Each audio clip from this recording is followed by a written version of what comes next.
Le leadership détermine comment va se passer même une saison de télé-réalité. C'est ce que je constate dans cette grosse semaine dans le monde de la télé-réalité. Vous, pour ceux qui me suivent depuis longtemps, vous le savez que je suis une fan de télé-réalité, que j'aime décortiquer, non pas pour évaluer ce qui se passe au premier degré, mais un peu plus pour comprendre. Je trouve que j'ai compris à un moment donné qu'est-ce qui me fascine dans la télé-réalité, c'est le côté non scripté, le côté imprévisible, le côté, on peut vraiment voir des réactions humaines qui parfois vont nous surprendre parce que sont pas dans le moule. Chaque humain est unique et forgé par ses zones d'ombre, ses forces, ses qualités. Et parfois, donc, cette crochitude crée des moments intéressants, des fois enrageants, dans le monde de la télé-réalité. D'autres fois, c'est de la stratégie. D'autres fois, c'est un monde où on est conscient maintenant qu'on joue, puis qu'on joue pour $1 demi-million ou 3/4 million de dollars, ou dans certains cas. Donc, c'est certain que la tête va embarquer, puis c'est pas juste une histoire de cœur. Bref, aujourd'hui, à J'ai une idée, on parle de télé-réalité. C'était la finale de Big Brother dimanche soir. C'était aussi un épisode d'Occupation Double ici au Québec qui nous fait jaser beaucoup. Je le vois là sur les réseaux sociaux. Et il y a aussi, en parallèle, il y a Love Island Games qui se passe. Pour ceux qui ont suivi Love Island cet été, 7, puis qui ont été déçus parce qu'on s'est fait un peu imposer des joueurs qui essayaient de manipuler le narratif, puis c'était pas bon. Ben là, au moins, dans Love Island Games, ça se passe bien. Alors, bienvenue à J'ai une idée, en cette belle journée ensoleillée, quoique et où vous m'écoutiez. On va essayer de mettre un peu de soleil dans nos histoires aujourd'hui. Alors, mon nom est Janine Duquette. Comment ça va? Je suis stratège de haut niveau, ancienne PDG dans l'industrie musicale, conseillère en notoriété et spécialiste des récits invisibles du succès. Ça a l'air de quoi nos services chez Janidé? Juste pour résumer simplement, là, on fait de l'accompagnement 1-1 personnalisé, des gens qui veulent devenir les piliers de leur domaine, en ligne et un peu tout partout. Pourquoi on se concentre sur la réputation numérique puis la notoriété numérique? Ben c'est parce que c'est celle qui est la plus puissante en ce moment et à moyen terme, c'est celle qui va être la plus porteur dans le temps. Alors, les stratégies de déploiement se font en ligne, quoique plusieurs provoquent de la visibilité hors ligne. Si vous voulez en savoir plus, allez écouter l'épisode qui s'intitule « 1 million de vues en une semaine ». Ça vous donne une idée un peu des stratégies qu'on met en place. Alors, épisode télé-réalité, vous savez que j'aime ça. Alors, on va commencer par Big Brother. Qui suivait Big Brother USA? Moi, je pense que j'ai vu toutes les saisons, sauf 21. Alors, je sais pas pourquoi j'aime tant ça, ces stratégies-là, mais en fait, c'est la stratégie humaine que j'aime. Puis, j'aime observer qu'est-ce qui va se passer. J'observe aussi que la personne qui devient leader dans la maison va déterminer l'ambiance dans la maison. Un leadership positif va faire une ambiance positive. Un leadership toxique va faire une ambiance toxique. Et là, c'est ça qui va déterminer si c'est une bonne ou une mauvaise saison. Là, il y a beaucoup de monde qui dit que c'est pas une bonne saison. Big Brother, c'est un peu tordu en ce moment. Ben c'est parce que une des personnes qui a pris le leadership, c'est un leadership toxique. Vinny, pour pas le nommer. Alors, c'est quelqu'un qui lead avec des stratégies de manipulation, qui lui-même semble quelqu'un d'assez torturé à l'intérieur de lui. Donc, il va manipuler émotionnellement les joueurs pour sa survie. Mais le plus étonnant là-dedans, c'est qu'il le voit pas. Qu'il fait ça. Il voit pas l'impact que ça a sur les autres tellement sa propre survie lui importe, puis ses propres tumulte intérieur sont forts. Il n'a pas conscience de ce qui se passe beaucoup à l'extérieur de lui, quoi qu'il est super intelligent. Fait que ça mettait en scène ce gars-là, Vinny, puis un autre qui est devenu le favori du public, qui s'appelle Keanu, qui est un gars beaucoup plus ancré, solide, on le voit qu'il a des valeurs importantes. L'intégrité, pour lui, c'est important. Il dégage quelqu'un qui est capable d'avoir beaucoup de compassion pour les autres. Ceci dit, il connaissait pas très bien la game. Il n'avait pas l'intelligence de la game de l'autre leader, Vinny. Et il faisait des erreurs, mais il y avait aussi quelque chose qu'on n'a pas le choix de noter, puis c'est pour ça que les gens l'appréciaient pas aussi dans la maison. C'est pour lui, la validation, c'était important d'être vu par les gars. Tu sais, les gars, comment ça fonctionne? C'est Naomi qui a dit ça elle l'a dit aussi, Naomi de Occupation Double. Retenez ça, on va parler d'Occupation Double après. Mais les gars ont d'abord besoin d'être dans un groupe, là, ont d'abord besoin d'être validés par les gars. Alors, Keanu, pour lui, c'est important d'être validé par Vinny, puis au point où les filles se sentaient pas vues, entendues par Keanu, puis ça causait des clashs dans la maison. Puis c'est pour ça que Keanu a eu moins... Il n'y a pas eu le dessus sur Vinny. Tu sais, c'est un peu Star Wars, là, le dark side contre... Le côté plus lumineux, disons, mais quoique non parfait, là, de Keanu. Puis finalement, c'est Vinny qui a gagné. Cette année, il n'a pas gagné la saison. Par contre, je vous vends pas de punch. Mais finalement, c'est Vinny qui a eu raison de Keanu. Keanu qui a fait confiance à Vinny, même après s'être fait trahir plusieurs fois. Puis ça finit par causer sa chute. Mais ouais, fait que ça, c'est mon premier commentaire. Je voulais parler du dark side puis du good side, du style de leadership qui va colorer qu'est-ce qui se passe dans la maison, puis si les gens vont aimer ça. Ensuite, il faut que je vous dise que Big Brother, là, en tant que geek de Big Brother, je suis aussi les live feeds. Je les écoute pas, là, mais dans Big Brother aux États-Unis, les gens peuvent les écouter 24/7. Ils peuvent voir qu'est-ce qui se passe dans la maison. Puis, les journées où on présente des épisodes, on est capable de voir ce que la production choisit de montrer. Et moi, je pense que c'est ça qui me tient dans Big Brother depuis si longtemps. Parce que j'aime ça, savoir quel narratif ils vont présenter à l'écran. Puis là, c'est l'autre chose que je veux vous parler, c'est que c'est comme dans beaucoup, beaucoup de jeux de télé-réalité, on va écarter le narratif du leadership plus féminin. On va vous montrer, donc je vous parle de deux piliers masculins, mais il y avait aussi des filles là-dedans, des filles fortes, qui se construisaient une trajectoire vers la victoire, mais de façon plus féminine. C'est-à-dire que si tu peux pas gagner les compétitions, tu dois survivre grâce à ta game sociale, tu dois ne jamais être en danger, tu dois pas être... Là, je vais reprendre un peu du speech de la fille qui a gagné, mais tu dois être aimé, mais pas trop, parce que si t'es trop aimé, tu vas te faire sortir, parce que les gens vont dire « Ah non, elle va me battre à la fin ». Faut que tu sois un peu pas aimé, mais pas trop, parce que sinon, ils vont te mettre dehors, parce que ils vont dire, puis souvent, il y en a qui disaient ça au début, elle est insupportable.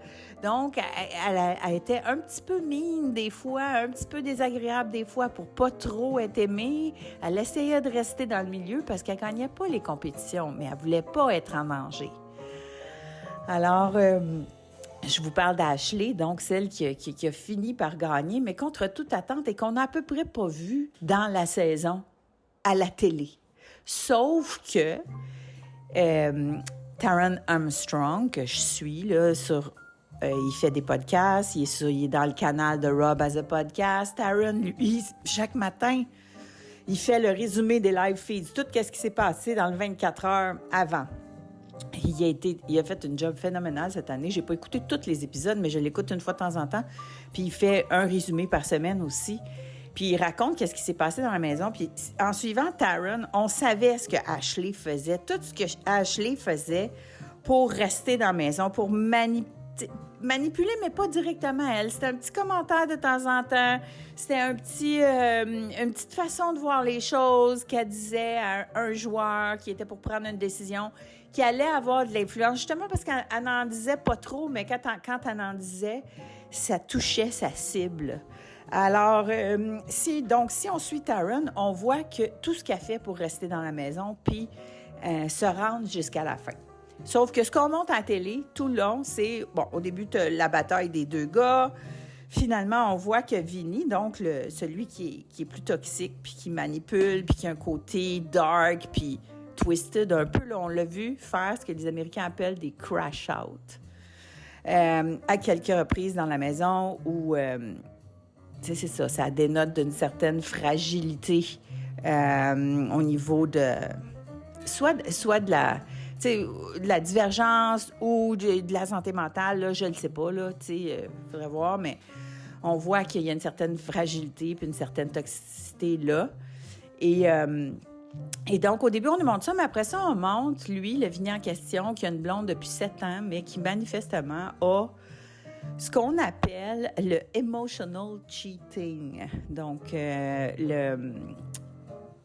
tromper émotionnellement son partenaire, donc à développer une relation émotionnelle très proche avec quelqu'un, puis elle n'était pas physique au point qu'ils se sont embrassés, mais est-ce qu'ils se prenaient dans leurs bras longuement, est-ce qu'ils se faisaient des chatouilles, des massages, des ci, des ça, pendant une longue partie de la saison, oui, puis ils dormaient dans le même lit, donc, et ça, l'audience savait ça, l'audience savait qu'il y avait une blonde depuis 7 ans, mais qui était tout le temps avec Morgan, puis que les deux étaient très proches, trop proches, genre un peu...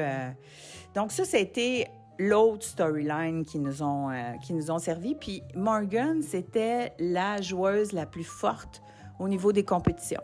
Donc elle a gagné, je pense, 4 HOH, 4 Vito. Elle était super forte dans les compétitions. Donc tout le monde la voyait gagner à la fin. Même s'il y avait des sentiments mixtes par rapport à Morgan, parce que, c'est ça, c'était pas bien vu là, à l'extérieur de la maison. Ce que Keanu avait déjà qualifié de cheatmans. Donc, parce que Vinny trompait émotionnellement sa conjointe. Et donc, vu qu'elle faisait partie de ça, ben quand Zingbot est venu, puis là, ça, c'est les États-Unis, là, c'est elle qui a eu le zing le plus tordu. Tu sais, pourtant, c'est pas elle qui est dans une relation, là, c'est lui, mais bon, c'est la faute de la femme. Ça a souvent été ça dans l'historique. Donc, vous irez voir Mad Men, si vous voulez voir comment ça se passe. Mais bref... Morgan n'était pas tant aimé ni du public ni du jury. Il y avait comme un malaise à cause de cette relation-là qui était proche, mais les gens disaient, c'est sûr qu'elle va gagner parce qu'elle a beaucoup trop dominé la game. Mais qu'est-ce qui est arrivé? C'est que quand Vinny, puis là, c'est ça l'aspect que j'ai pas lu nulle part encore là, dans l'analyse de la victoire de dimanche, mais... Donc, première partie du HOH, ça se gagne en 3 parties à la fin à Big Brother. La première partie, c'est une partie physique, donc Morgan la gagne. La deuxième partie, c'est généralement un mix de physique et de, une épreuve mentale.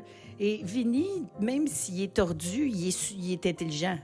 Donc, les gens s'attendent, parce qu'il a gagné lui aussi, là, 4 HOH et tout ça. Fait que les gens s'attendent à ce qu'il gagne, mais... Il fait la deuxième partie, donc, contre Ashley, qui n'a rien gagné, sauf au début de la saison. Au début de la saison, elle a été mise en danger. Elle a gagné le veto, puis elle n'a rien gagné d'autre depuis. Et là, il lit mal les instructions de la deuxième partie du HOH, mais il perd. Ashley gagne parce qu'elle a bien lu, puis a réussi à le battre, malgré le fait que lui... Hey, j'ai-tu un chat dans la gorge un matin?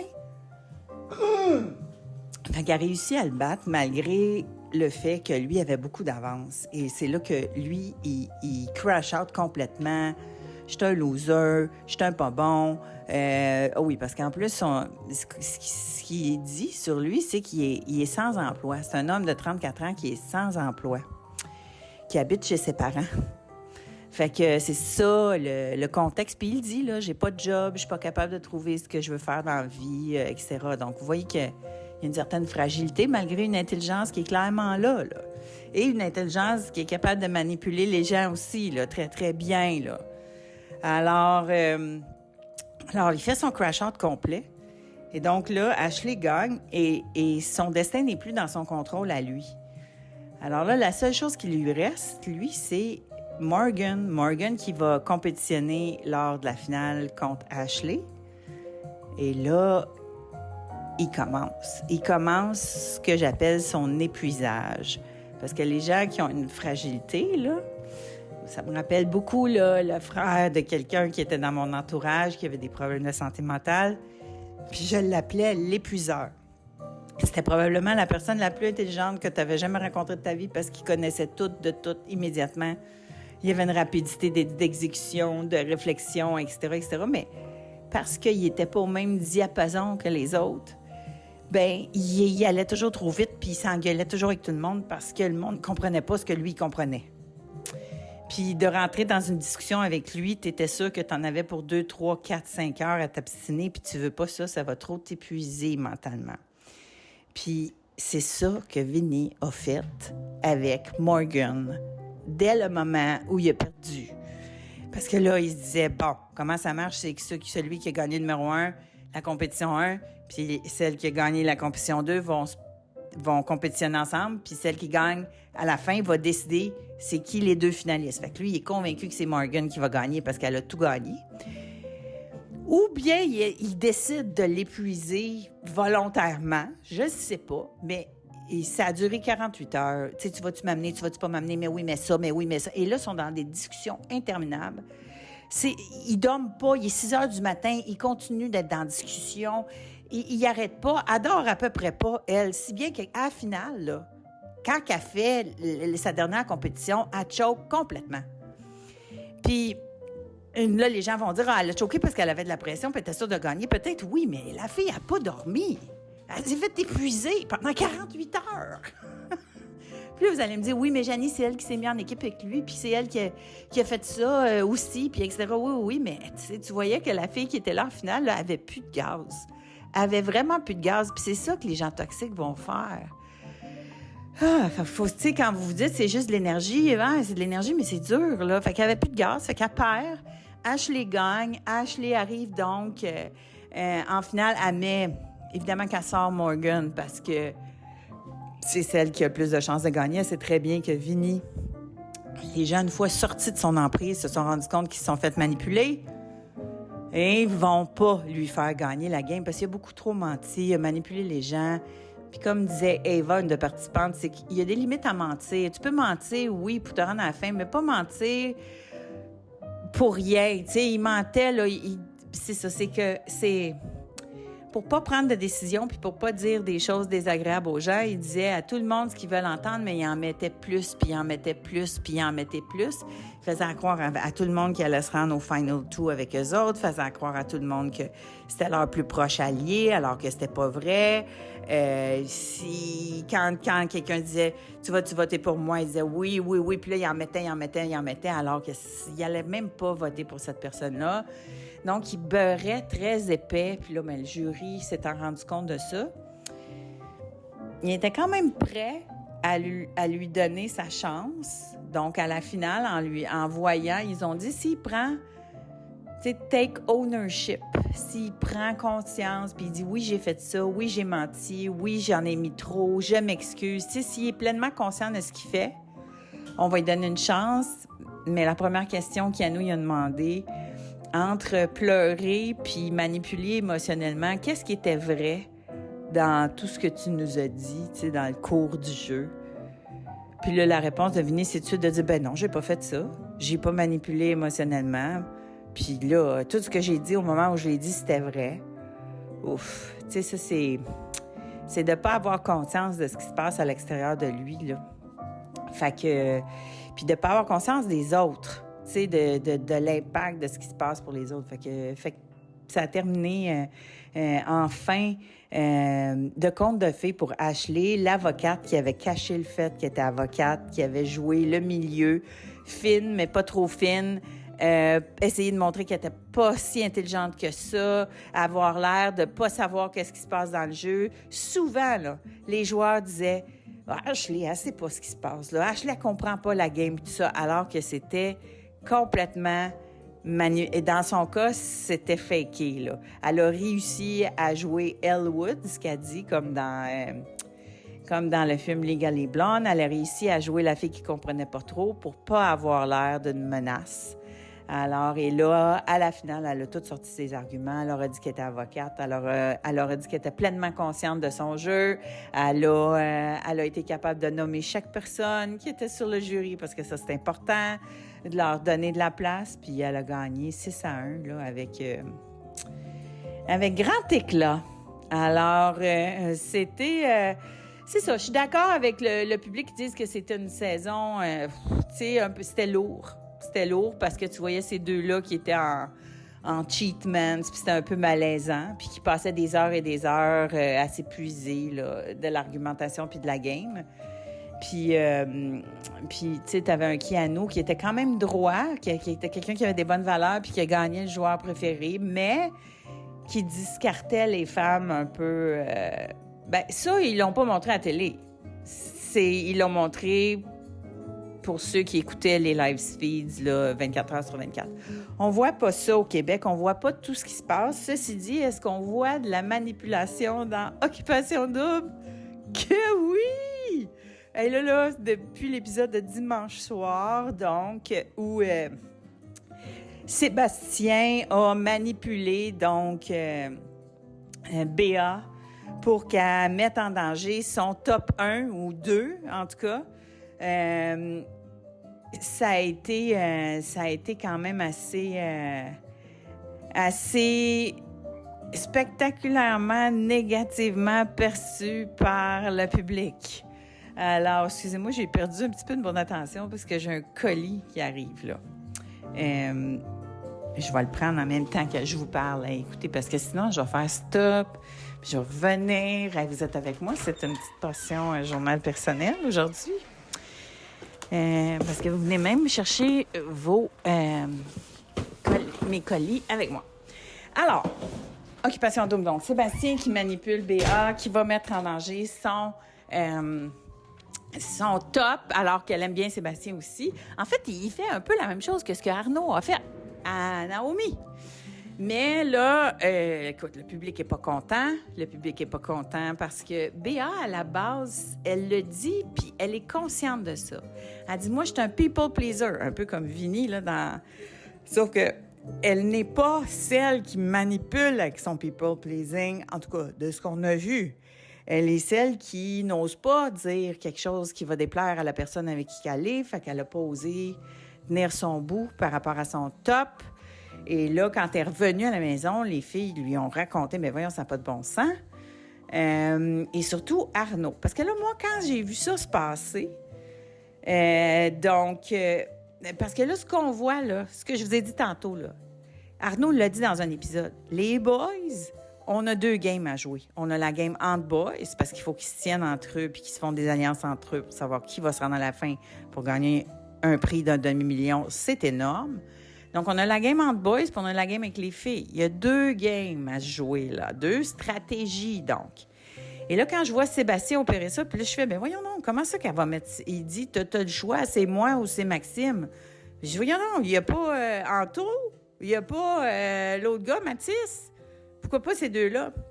Puis après ça, je me dis, dans le fond, ça donne de la compétition à Arnaud, parce qu'en ce moment, Arnaud, c'est un ultra bon stratège, il est conscient de sa game, il se rend à fin, il veut gagner, il dit, les gens lui pardonnent beaucoup plus facilement qu'il pardonnait, mettons, à Naomi au début, parce qu'au début, c'est elle qui a eu l'air d'être plus stratège que lui.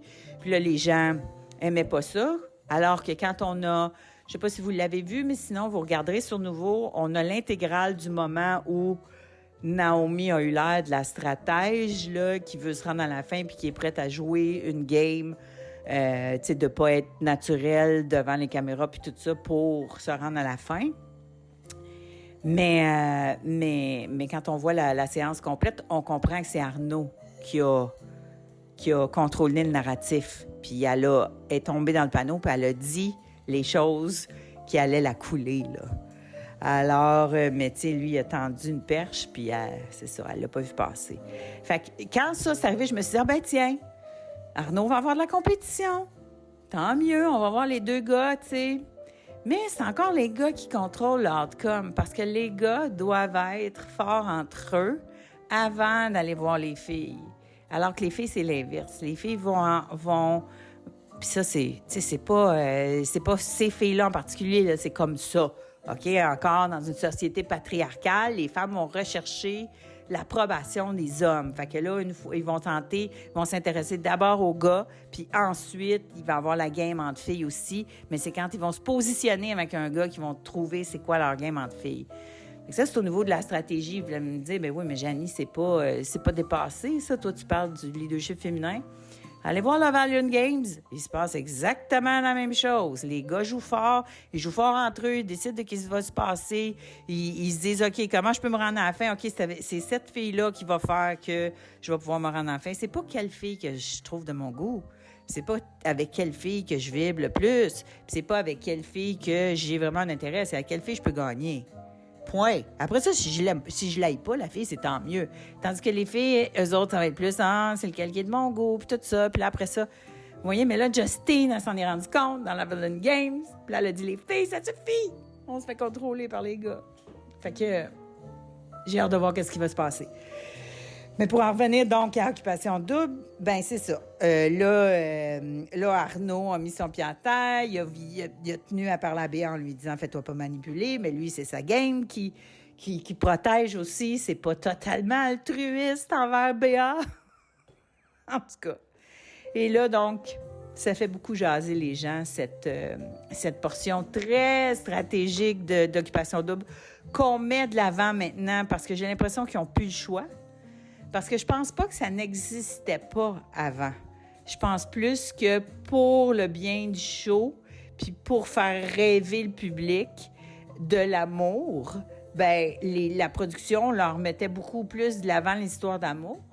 Sauf qu'avec les dernières années, puis avec le pouvoir de la notoriété qui vient avec faire un show comme ça, ben la plupart des gens qui vont faire ce show-là le font pour des raisons stratégiques, pour leur carrière, puis ne pas le cacher, c'est juste être moderne avec les besoins puis les envies de cette génération-là. Puis je pense que le public est capable de comprendre que ça fait partie. Tu sais, il y a un mix des deux. Il y a, oui, j'aimerais ça rencontrer quelqu'un, mais il y a aussi tout l'aspect stratégique. Je veux gagner des fans. Parce que je veux gagner le prix, mais je veux gagner des fans aussi. Parce que même si tu ne gagnes pas le prix, si tu joues le jeu, tu fais semblant de tomber en amour, puis surtout, là, on le voit dans Love Island, mettons ça, tu sais, les gens qui vont rester ensemble pour avoir des followers, pour avoir des contrats d'influence, pour avoir des brands qui s'intéressent à eux autres, pour faire des voyages. Tu sais, Ace puis Shelley, c'était clairement ça leur plan. Puis gagner, pas gagner, eux, ils profitent de la notoriété puis des contrats qui viennent avec avoir fait cette émission-là. Alors, c'est ça. Fait que c'est en train de s'opérer dans Occupation Double. Donc, je me demande si vous aimez ça, si vous n'aimez pas ça. C'est un épisode touffu aujourd'hui que je voulais pas trop long. Pour vous parler de télé-réalité, de stratégie, mais toutes ces stratégies-là, c'est des stratégies de vie, là, ça s'applique. C'est ça qui me fascine quand on veut comprendre une dynamique de groupe, que ce soit dans une entreprise, que ce soit dans un groupe, un club de hobby qu'on a, que ce soit dans nos familles. Ces dynamiques de pouvoir-là sont toujours présentes. Alors, c'est intéressant de les observer par le biais de la télé-réalité. Alors, merci d'avoir été là. À la semaine prochaine.